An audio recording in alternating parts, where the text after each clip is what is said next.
السلام عليكم ورحمة الله وبركاته. معاكم أحمد وليد أو أول مشجع لسيراميكا.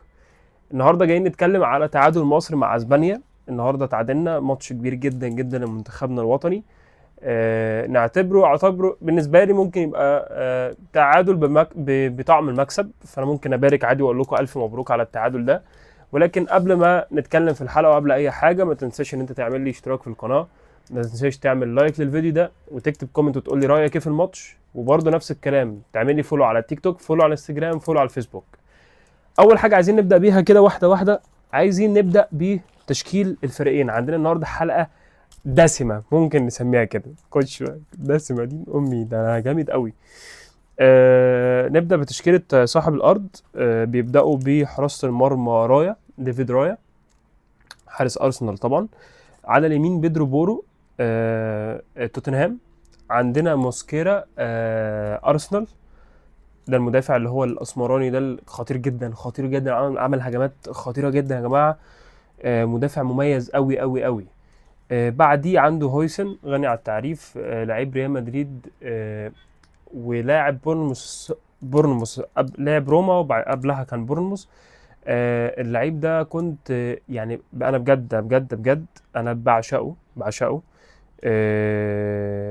مدافع هايل جدا، وكان نفسي، انا بشجع ليفربول في اوروبا، فكان نفسي المدافع ده ان هو يجي لليفربول، بس للاسف طبعا ايه، معروف ريال مدريد في الصفقات محدش يتفوق عليه. جريمالدو على الشمال. وعندنا في النص لاعب سولير وهورنالس.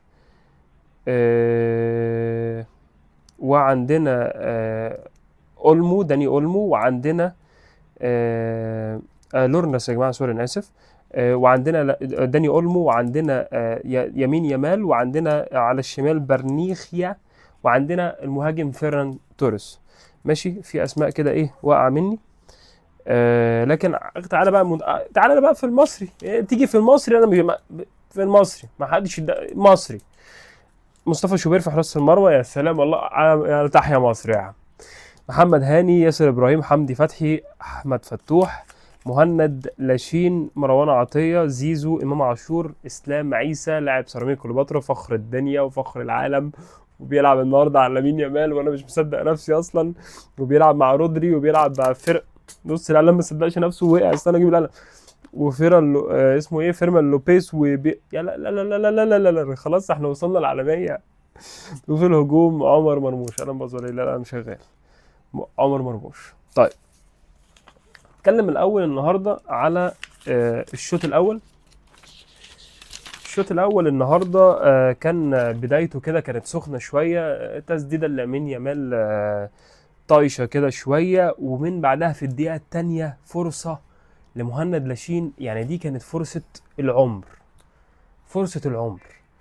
ديفيد رايا خرج وكان عايز يلعب الكرة، يباص الكرة كده، اتلخفنت في رجله شويه، ايه، تك تك تك تك، بيحاولوا يطلعوا بالكرة، راح مهند لاشين اللي كان يستحق بالفعل ان هو يلعب النهارده ماتش اسبانيا ويبدا اساسي، لان الولد ده مجتهد. انا ما اقدرش اقول ولد، انا اسف، الكابتن مهند لاشين مجتهد تماما.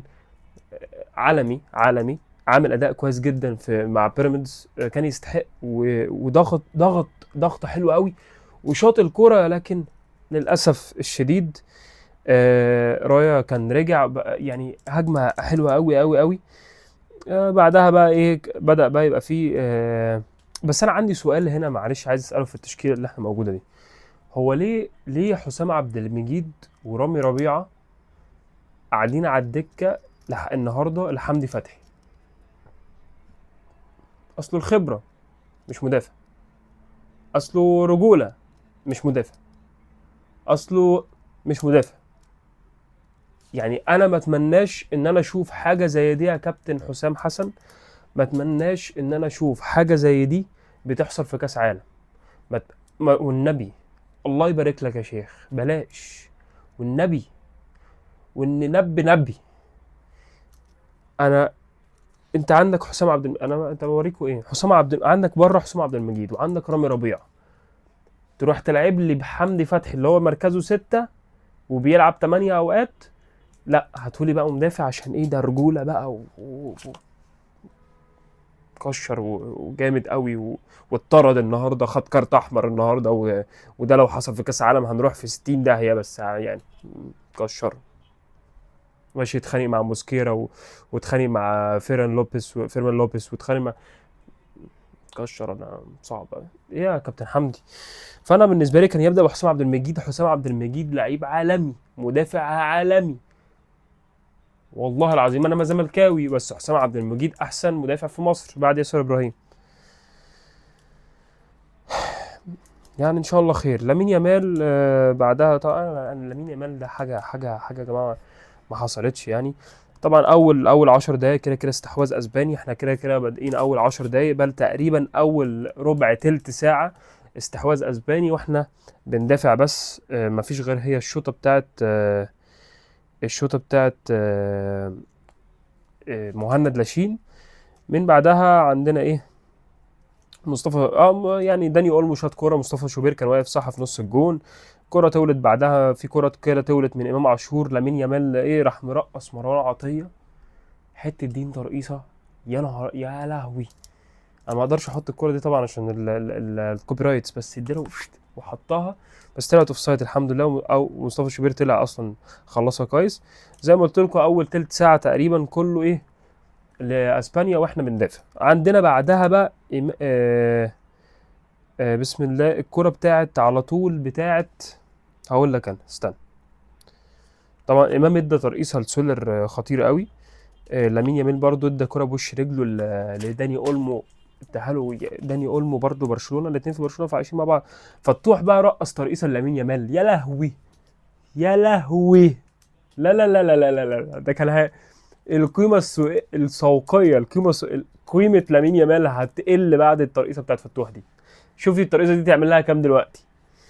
ماشي بعدها عندنا هجمة عالمية في الدقيقة 28، هجمة عالمية من مرموش. بجد الله أكبر الله أكبر على الواد ده. احنا الفترة الجاية كلها مستقبلنا هو عمر مرموش، وإن شاء الله هيبقى هيثم حسن، وإن شاء الله أتمنى إسلام عيسى يا رب، لأن الراجل مش وحش يعني. أتمنى فرصة عالمية كانت دي كرة زي دي تيجي إن شاء الله في كأس عالم ولا حاجة. تيجي كرة زي دي هي بقى بندافع كويس وبندافع صح ومقفلين صح النهارده 10 على 10. 10 على 10 مقفلين النهارده صح وواقفين صح 10 على 10. بس كوره زي دي لو تضرب معانا، بس الحظ دايما مش معانا للاسف. احنا كمصريين متعودين على حاجه زي كده. نفسي في كوره زي دي تضرب كده تخش في الجول بدل ما تخش في العارضه، حاجه تبقى يعني حلوه. كابتن زيزو علامات استفهام كتيره جدا النهارده على كابتن احمد السيد زيزو. الاستحواذ في الشوط الاول كان 50-50 والكره كانت كويسه جدا. الشوط الثاني للاسف نزلنا راجعين قوي زياده عن اللزوم، حتى المرتدات ما بقناش عارفين نجمع المرتدات. نتيجه ده ايه؟ انا سمعتك عزيزي المشاهد. امام عاشور اللي حضرتك يا كابتن حسام خرجته وفضلت ان انت تخرجه بدل ما تخرج كابتن احمد السيد زيزو عشان ممكن يزعل او حاجه. فانت فضلت ان انت تخرج امام عاشور اللي انت دايما كنت مضطهده حضرتك. فخرجته، وبناء على ان انت خرجته حضرتك احنا فشلنا في ان احنا حتى نعرف نبني هجمه مرتده. م- م- تمام. شكرا يا كابتن حسام. اتمنى ما فيش حاجه زي كده تتكرر تاني. انا كل الكلام ده عمال اقول اتمنى ده ما يتكررش. اتمنى كابتن حسام يشوف الفيديو عشان ساعتها يعني هنبقى كسبنا 1 فيو زياده. قول لي عندنا بعد كده ماشي. طبعا بقى ايه؟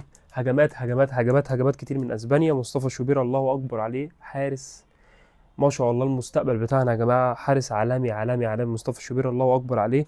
بيفكرني بالشناوي في عزه. هجمات كتير. الاستحواذ مال 60% او اكتر كمان من 60% مقابل 40% لمصر. الاستحواذ لصالح اسبانيا، احنا 40%. وبس. خليني بقى ايه نخش في فقره تقييم اللعيبه عشان انا طولت عليكم كتير قوي. استنوا اجيب الورقه. بص يا سيدي، اول حاجه هنتكلم على مصطفى شوبير في حراسه المرمى. 10 على 10 عالمي المستقبل. محمد هاني 6/10، ماتش مش وحش. ياسر ابراهيم 8/10. 8/10 احسن مدافع في مصر. رجوله وكل حاجه وبيتخانق مع اللعيبه. تمام. انا مبسوط. ما اتخانقش النهارده مع لامين يامال، زعلت منه بصراحه، كان نفسي يتخانق معايا بس مش مشكله. حمدي فتحي هديله من غير الطرد 6.5 من 10، 7 من 10 من غير الطرد. الطرد 3 من 10، 2 من 10. ما انت بتلبسني، ما ده لو ماتش في كاس عالم انت كده لبستني يا معلم. طيب احمد فتوح 10 من 10 عالمي. لامين يامال في جيبه اهو، عشان بس الجيب مش باينه، في جيبه 10 من 10. فتوح انت عالمي، الله اكبر عليك، في الماتشات الكبيره دايما موجود يا فتوح. احمد سيد زيزو 2 من 10. مهند لاشين 9 من 10. عالمي عالمي، يستحق انه ياخد فرصه في كاس العالم ان شاء الله. مروان عطيه 6 من 10، ماتش طيب. اسلام عيسى كويس، الا الراجل اتصاب لكن كويس مش وحش، اعتقد ممكن اديله 4 من 10. امام عاشور 5 من 10، ما قدمش كتير بس مهم، ما ينفعش يطلع من الملعب تاني يا كابتن حسام، ما ينفعش يطلع من الملعب. عمر مرموش 6، او نديله لا يعني لا سوري انا اسف، مش 6 طبعا، 7 من 10 او 8 من 10 كمان، بس ممكن اديله 7 اكتر. الكرة بتاعت العرض دي اتمنى ان هي يجرب كتير ويشوط كتير زي ماتش السعودية كده لما جابها، وياخد فرصته. وان شاء الله ان هي تظبط معاه وتيجي برضو زي ماتش السعوديه. البودلة تريزيجيه نزل عمل نشاط شويه، ممكن 3 من 10. هيثم حسن 2 من 10، ما شفناش كتير بس ماشي مستقبل. محمود صابر ما اقدرش اقيمه، الراجل لعب تقريبا دقيقتين 3، ممكن اديله 1 من 10. اسماعيل عبد المجيد 3 من 10، نفس الكلام. بس هو ده الفيديو بتاعنا النهارده يا جماعه، اتشرفت بيكم والحمد لله. يا رب دايما مستوانا مستمر، او مستوانا يفضل مستمر على المستوى اللي احنا فيه ده. مستوى كويس جدا هايل، بندافع بنلعب على المرتدات. امام عاشور مهم جدا، لازم نركز عليه الفتره الجايه. مستقبلنا كابتن مصطفى شوبير. بس بحبكم، يا رب تدخلوا الجنه. وما تنساش تعمل اشتراك، لايك، فعل زر الجرس، فولو تيك توك، فولو انستجرام، فولو فيسبوك. سلام.